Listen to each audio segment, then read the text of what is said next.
Introducción al marxismo cultural. ¿Qué es el marxismo cultural?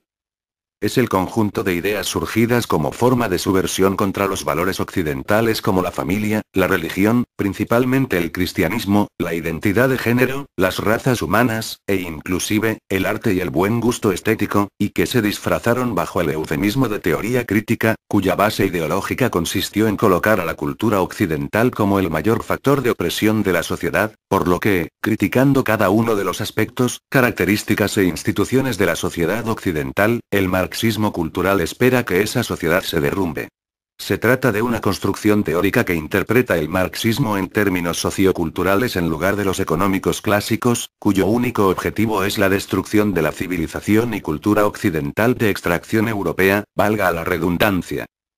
El marxismo cultural comienza formalmente con la fundación de la neomarxista Escuela de Frankfurt, cuyo instrumento de control social, cultural y político así lo que se conoce como corrección política.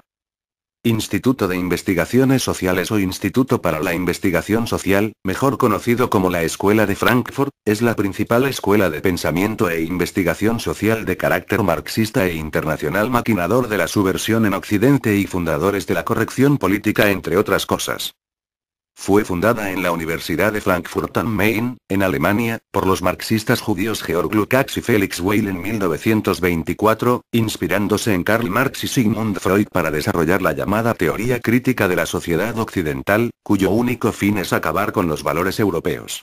El término Escuela de Frankfurt es un término informal empleado para referirse tanto a los pensadores miembros del Instituto de Investigaciones Sociales como a aquellos influenciados por él.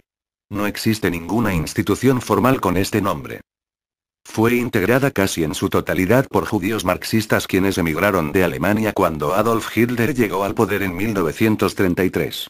Después de un año en Ginebra, se establecieron en Nueva York, donde la Universidad de Columbia les dio cobijo. En Europa Occidental y en Estados Unidos no se ha aplicado nunca el modelo económico marxista, sin embargo, el marxismo cultural domina todos los aspectos de las sociedades democráticas occidentales actuales.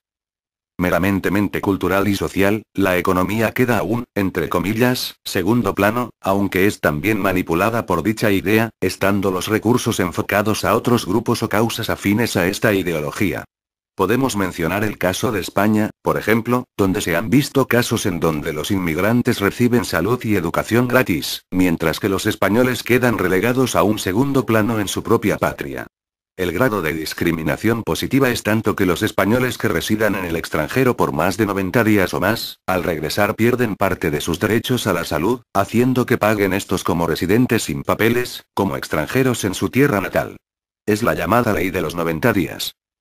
Otro caso es el de Inglaterra, cuya capital Londres, ya no se le puede considerar inglesa ni por ende, británica, puesto que los blancos autóctonos del país son ahora minoría en esta, en comparación a las altas tasas de inmigración y natalidad tanto africana como asiática principalmente.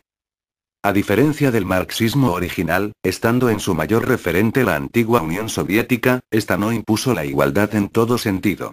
Ni siquiera a nivel étnico. A pesar de la rusificación de diversos pueblos de este país, estos no se han visto totalmente forzados a vivir, ni a adoptar otras costumbres dejando parte de las suyas, junto a los rusos ni viceversa en nombre del internacionalsocialismo.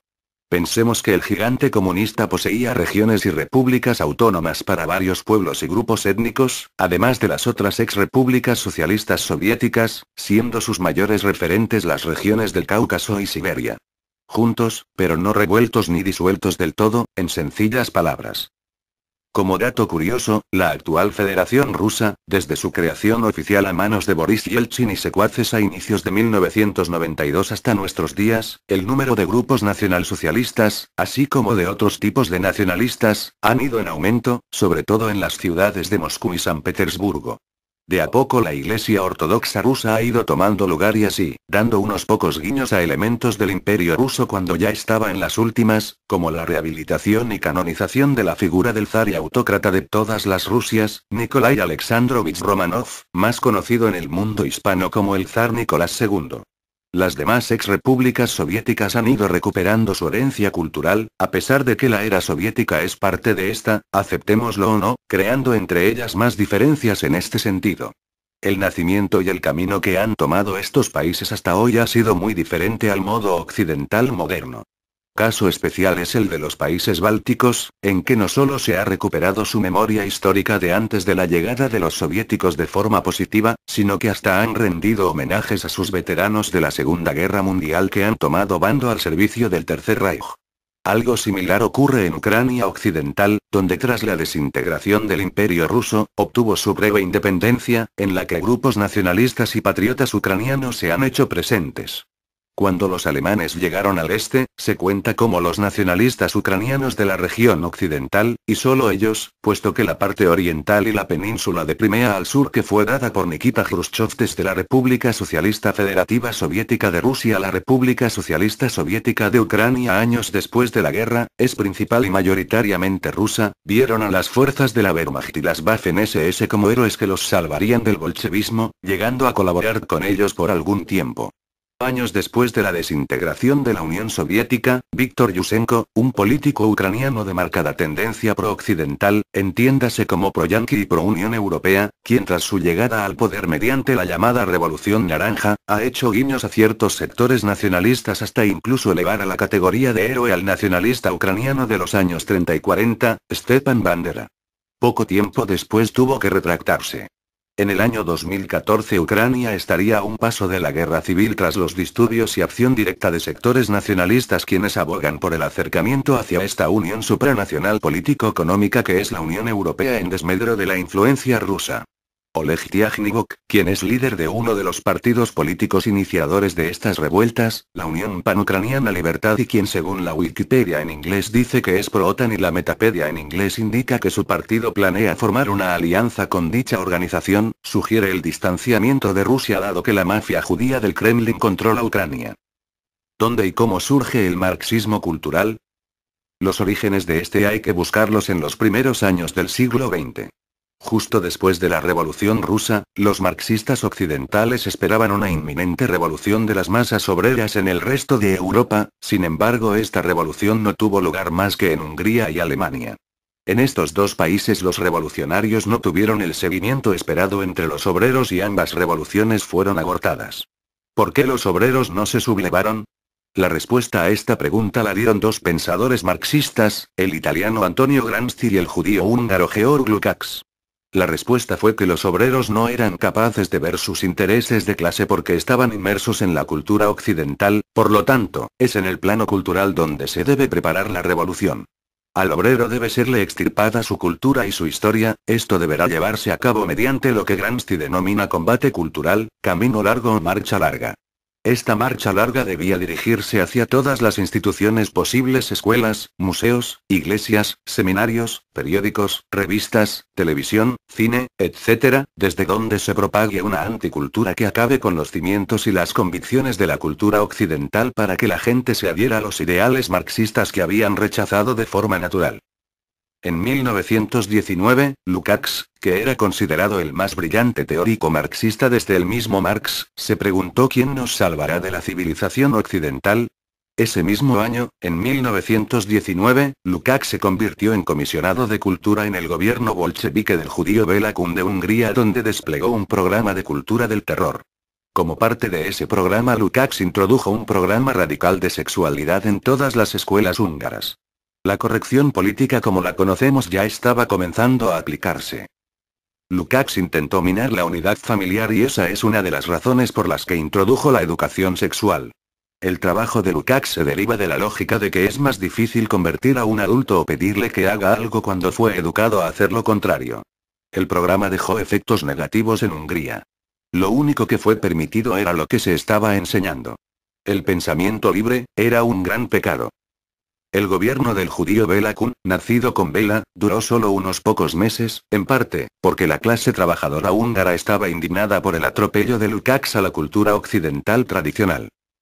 En 1923 el multimillonario marxista judío Felix Weil, establece en Frankfurt un círculo de reflexión dirigido por Lukács. Este círculo recibirá el nombre de Instituto para la Investigación Social y es más conocido como Escuela de Frankfurt. En 1930, el instituto pasa a ser dirigido por el judío Max Horkheimer, un seguidor de Sigmund Freud y del psicoanálisis. Horkheimer replantea las tesis marxistas según la cual la superestructura es una mera consecuencia de la infraestructura económica. Sus reflexiones le llevan a formular lo que él mismo denominó teoría crítica. ¿Qué es la teoría crítica? Max Horkheimer afirma que la manera de destruir la civilización occidental es el ataque sistemático a todos sus valores, no la formulación teórica de una sociedad alternativa. Por ejemplo, el matrimonio es la unión de un hombre y una mujer con el objetivo de formar una familia, tener hijos y transmitirles los valores de sus antepasados.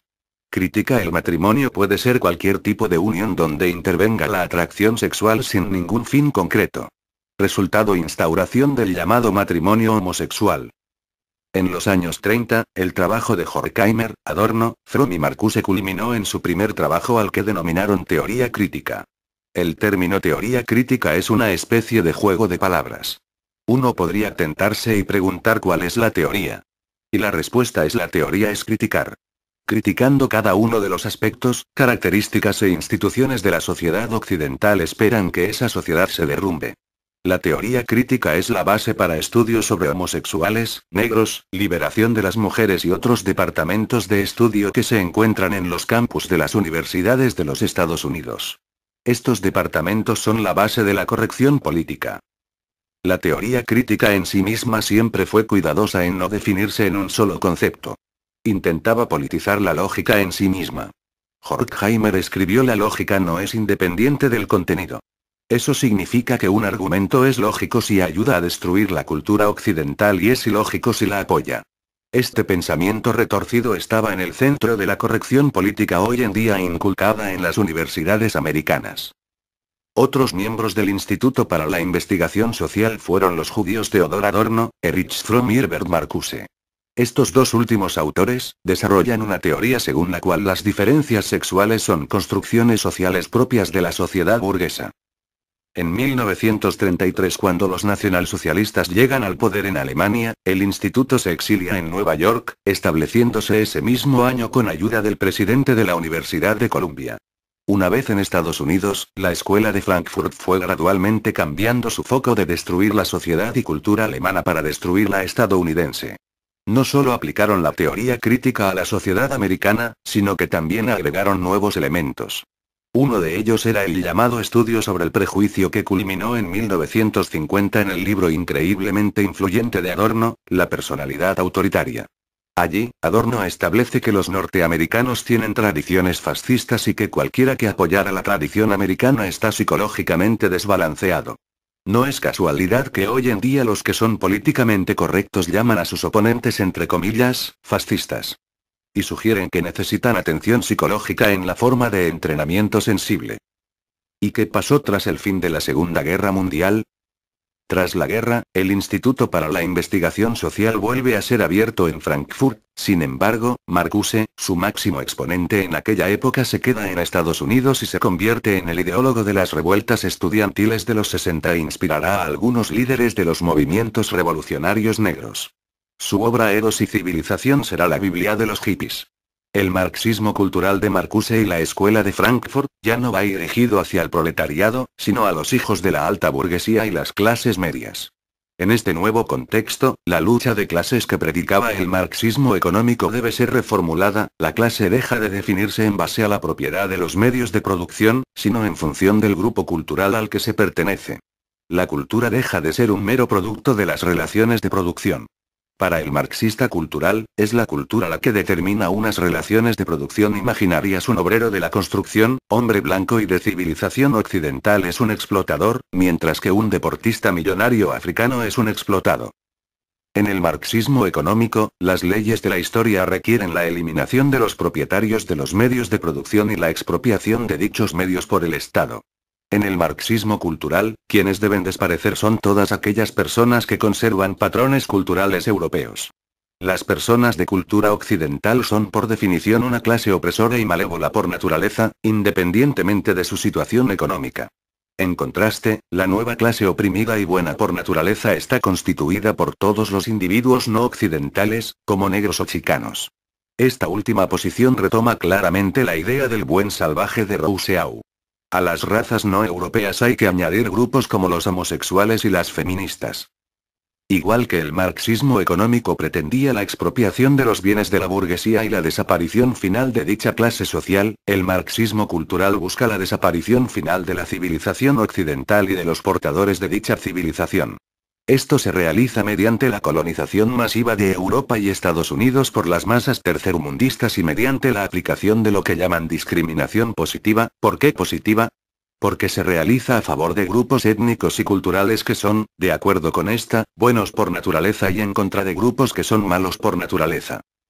Una vez vistos los nuevos parámetros en los que se define la lucha de clases o más bien la lucha de grupos culturales, solo queda subrayar que el programa antieuropeo de los marxistas culturales se ha llevado a cabo con muy escasa oposición, en prácticamente todos los países de Europa Occidental y en Estados Unidos, Canadá y Australia. Entre los años 60 y 70, las leyes que favorecían la inmigración europea y restringían la inmigración no europea, fueron derogadas en Estados Unidos y Australia, lo cual fue el inicio de un proceso de colonización sistemática de ambos países por parte de las masas tercermundistas. Dicho proceso se ha venido acelerando durante los años transcurridos y hoy es más rápido que nunca. En Europa Occidental el proceso de ocupación tercermundista ha sido completamente análogo y en ciudades como París o Londres la población autóctona se ha visto reducida por debajo de la mitad. La colonización va acompañada de la discriminación cada vez más acusada de la población autóctona frente a los nuevos colonos. En Estados Unidos y en Inglaterra, la discriminación positiva es algo que está presente en todas partes. En Francia, donde esta discriminación ya se aplica en la adjudicación de ayudas sociales, se están haciendo esfuerzos continuos para imponerla en todos los ámbitos de la sociedad. La tendencia es la misma en todos los países de Europa. Propaganda del marxismo cultural.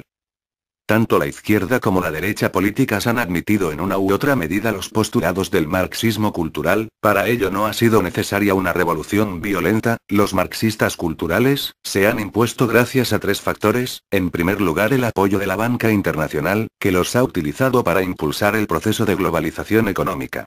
En segundo lugar su dominio de lo que Gramsci llamaba combate cultural, es decir, la infiltración masiva del movimiento asociativo. Asociaciones ecologistas, pacifistas, universitarias, culturales, de defensa de los derechos de la mujer y todo tipo de ONGs han sido creadas o infiltradas por los marxistas culturales. El factor más importante ha sido sin embargo la ausencia total de resistencia. Efectivamente la derecha conservadora no ha tenido la capacidad no política ni ideológica para oponerse al avance del marxismo cultural. De hecho, la derecha conservadora ha terminado por aceptar como propias muchas ideas fabricadas por los marxistas culturales. El marxismo político y económico se encontró en su avance con una ideología que aportaba una solución alternativa a los problemas sociales de los que se alimentaba la ideología marxista, una solución nacional e identitaria en contraste con la solución internacionalista marxista. Tras la Segunda Guerra Mundial, no quedaba nada capaz de frenar la expansión del marxismo cultural. La intolerancia para lograr la tolerancia. Marcuse también es la fuente de una de las características más notables de la corrección política: su total intolerancia para puntos de vista diferentes. Marcuse argumentaba que la sociedad americana libre era en realidad una decepción y que la verdadera tolerancia era represiva.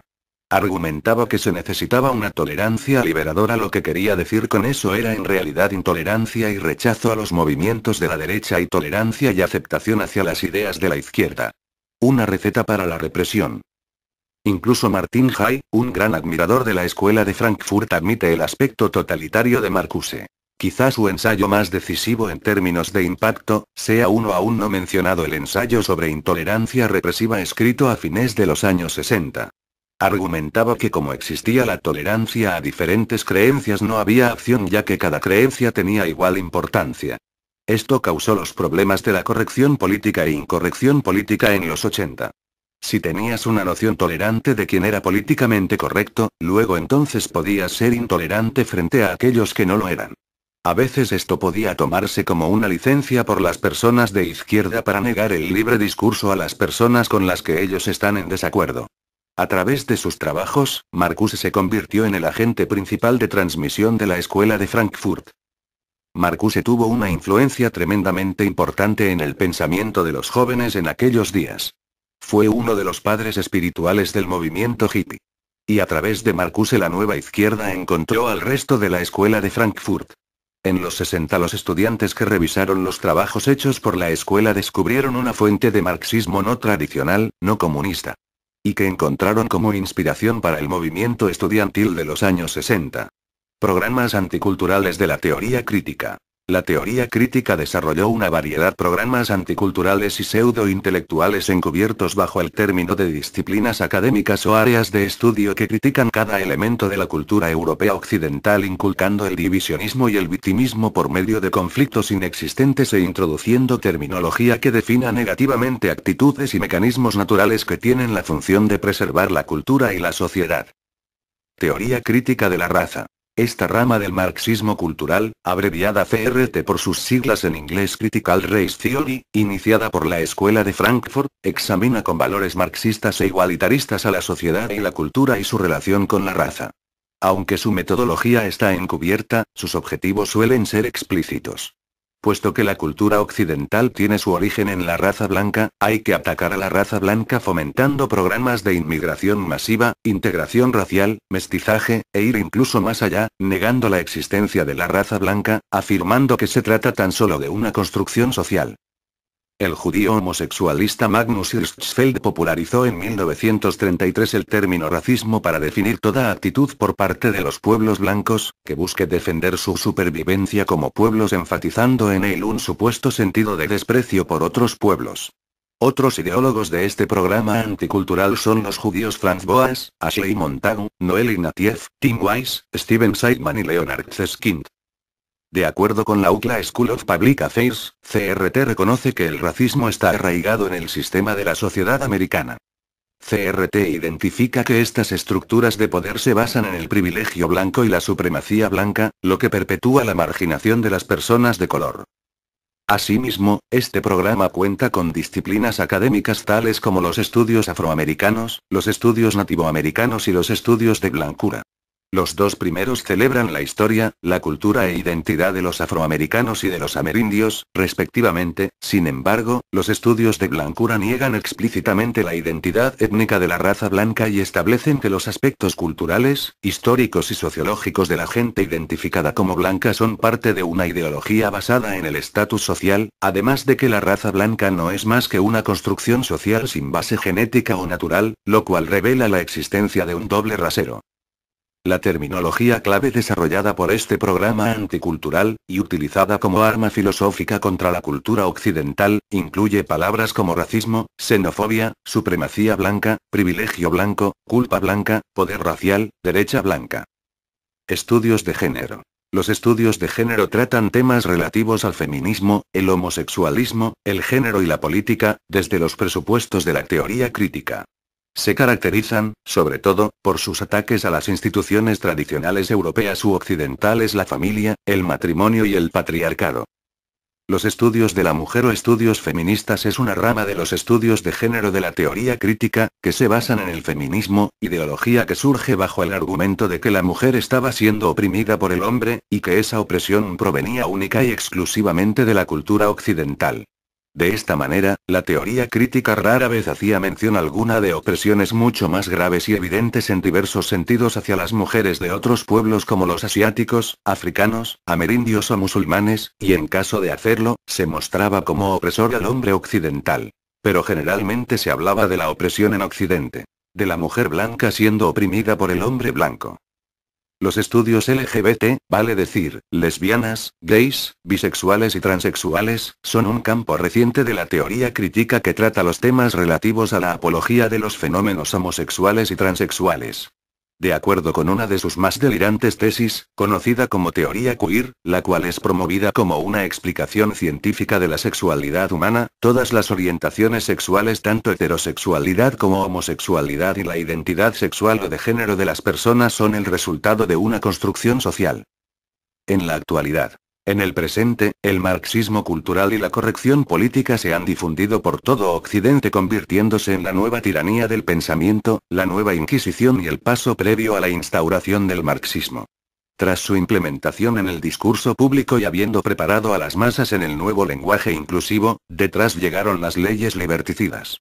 En la mayoría de los países occidentales, grupos judíos de presión han instado a diferentes gobiernos de turno a la promulgación de las llamadas leyes antidiscriminatorias a través de las cuales se prohíbe señalar o criticar a aquellos que la corrección política tiene como actores revolucionarios negros, inmigrantes, homosexuales, etc. Posteriormente, han llevado a la legalización forzosa de nuevas modalidades de familias siempre con el objetivo señalado por Lukács de destruir las bases de la civilización occidental, como ser familias homosexuales, adopción de niños por parte de estos, pederastia, legalización de drogas, abortos, etc. La puesta en práctica del marxismo cultural en los países occidentales ha dado como resultado las siguientes características. Propaganda, matrimonio y adopción homosexual. Imposición entre comillas, sutil de la idea de igualdad llevada a niveles ridículos. Destrucción, tergiversación y o degeneración del cristianismo occidental aunque sus instituciones corruptas seguirían funcionando. Y ojo, solo esta religión. Criticar al Islam conlleva muchos riesgos, sobre todo en los países occidentales donde los musulmanes sean algo más que minoría, y criticar al judaísmo, así como a los judíos en público ya es tabú prácticamente. Lavado de cerebro sin precedentes en la educación. Abortar a diestra y siniestra tras mil guarradas. Aparición de iluminados desinformadores, promocionados por los medios de comunicación para desviar la verdad e idiotizar más al común de la gente. Políticos y partidos financiados desde el extranjero. Falsificación y tergiversación de la historia a través de la persuasión, el uso de emociones, además del uso de ciertas cintas cinematográficas basadas en la historia o bien, documentales que muestran verdades a medias y el resto son tergiversaciones sin fuentes sólidas. Libertinaje sexual en adolescentes y jóvenes. Promoción del mestizaje. No se trata del mestizaje en sí, puesto que quien ha creado este vídeo comprende que las mezclas tanto de subrazas, que son derivaciones similares de una raza común, como de razas totalmente diferentes ha sido un hecho en la historia de la humanidad, sino más bien de la forma en que se promueve. Me explico. Se tiende a hablar de que todos seremos mestizos algún día y de que las razas consideradas puras están predispuestas a tener deficiencias genéticas. Los negacionistas de la raza blanca han hablado, incluso, de que la raza blanca es un error genético, un accidente durante el camino evolutivo. También dicen que por su historia, sería mejor, según ellos, que desapareciera para que el mundo viva en paz. Y esos son los grandes argumentos que tienen muchos de ellos. Da por entender eso que pareciera que lo que en realidad buscan es la disolución de la raza blanca, aunque las demás razas también corren peligro. El mestizaje total nos llevaría a la confusión social y cultural, además del caos, pero sobre todo, a la uniformidad y la falta de diversidad, que es lo que tanto se vocifera actualmente. Es así como los estados y países pasan de ser unidades político-administrativas que abarquen la integridad cultural y de sangre de una nación a ser un ente totalmente artificial que existirán solo para no crear pánico y hacer creernos que todo seguirá bien. Por cierto, hay que hacer notar que quien hace este vídeo tiene antecedentes mestizos que datan de generaciones atrás, dada a la histórica composición étnica del país donde han vivido tanto sus antepasados como él mismo lo ha hecho desde siempre. Esta persona no es ni fascista ni mucho menos nacionalsocialista, digo esto, porque nunca falta el que te dice facha, sino que solo un simple interesado en el tema que tiene opiniones muy diferentes sobre estos tópicos.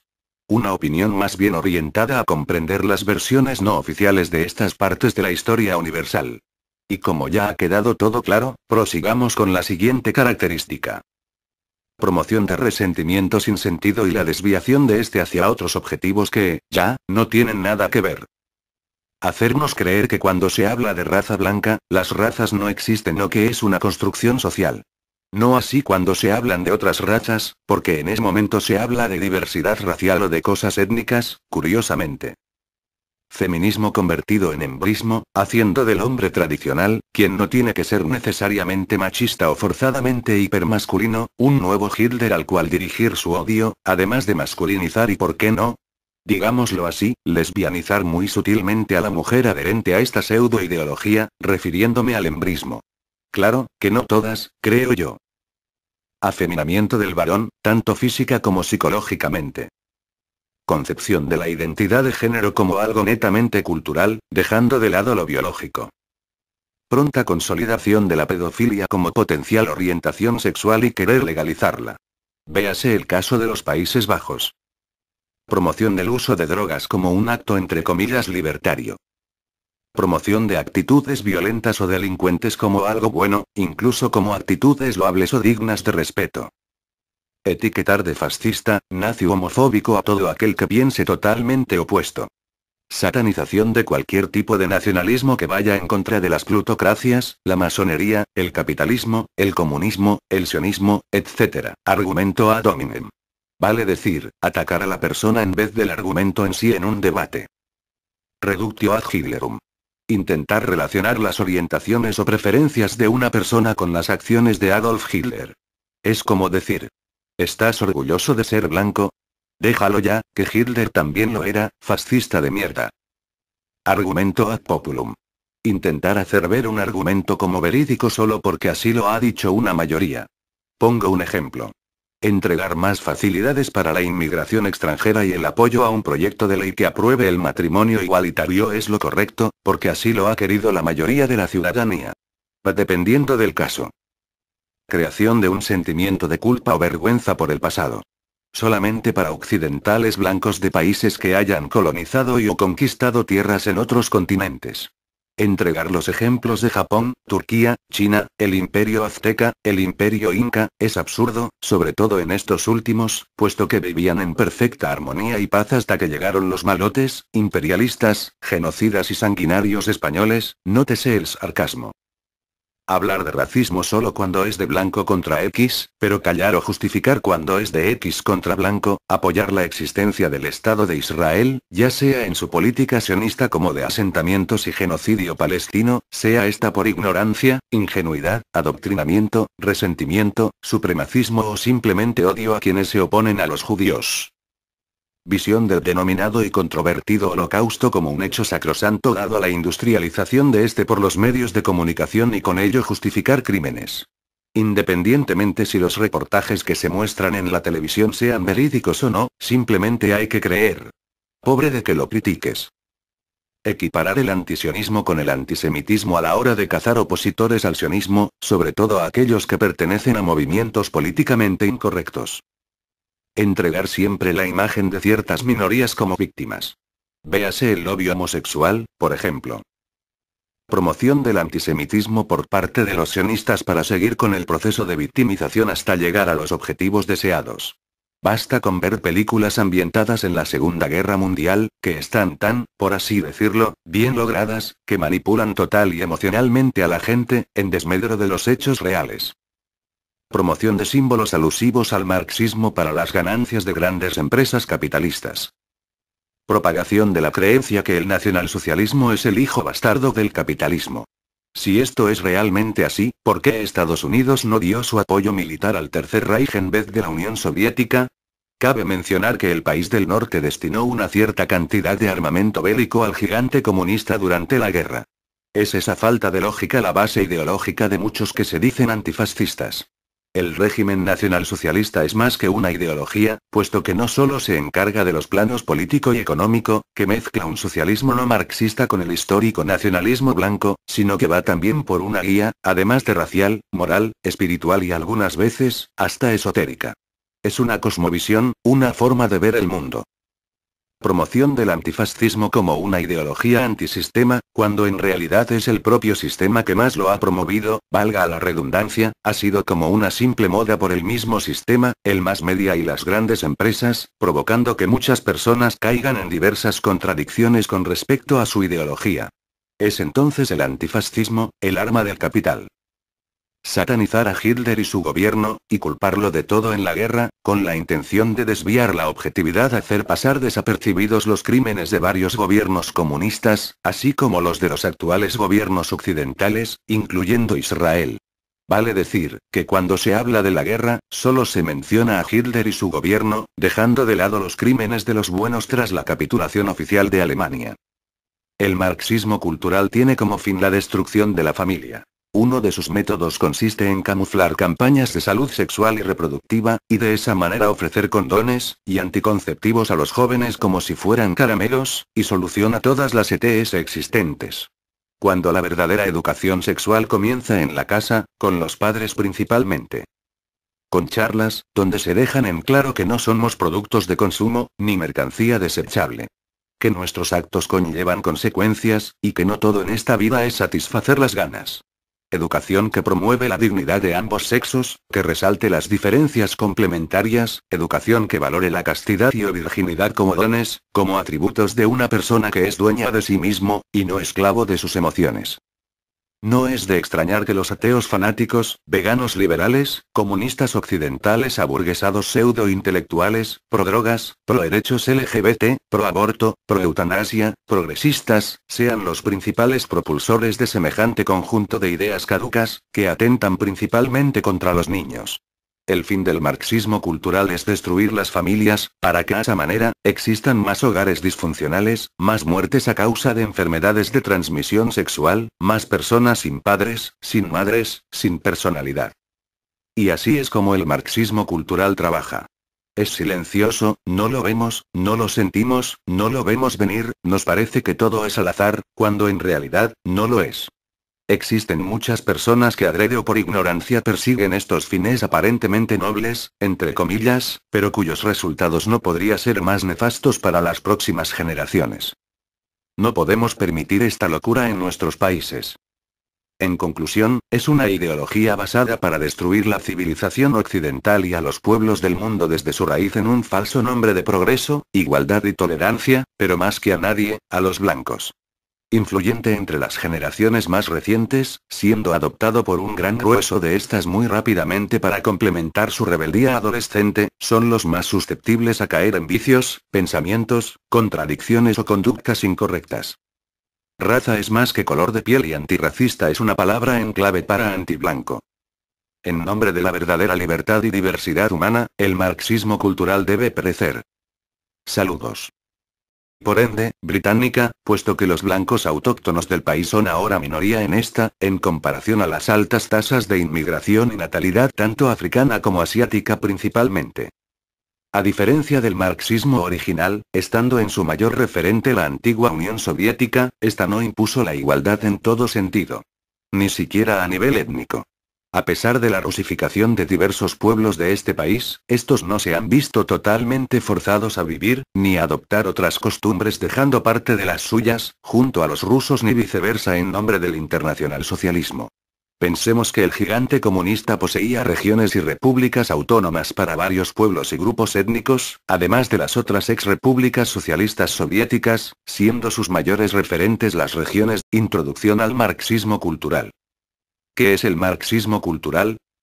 Es el conjunto de ideas surgidas como forma de subversión contra los valores occidentales como la familia, la religión, principalmente el cristianismo, la identidad de género, las razas humanas, e inclusive, el arte y el buen gusto estético, y que se disfrazaron bajo el eufemismo de teoría crítica, cuya base ideológica consistió en colocar a la cultura occidental como el mayor factor de opresión de la sociedad, por lo que, criticando cada uno de los aspectos, características e instituciones de la sociedad occidental, el marxismo cultural espera que esa sociedad se derrumbe.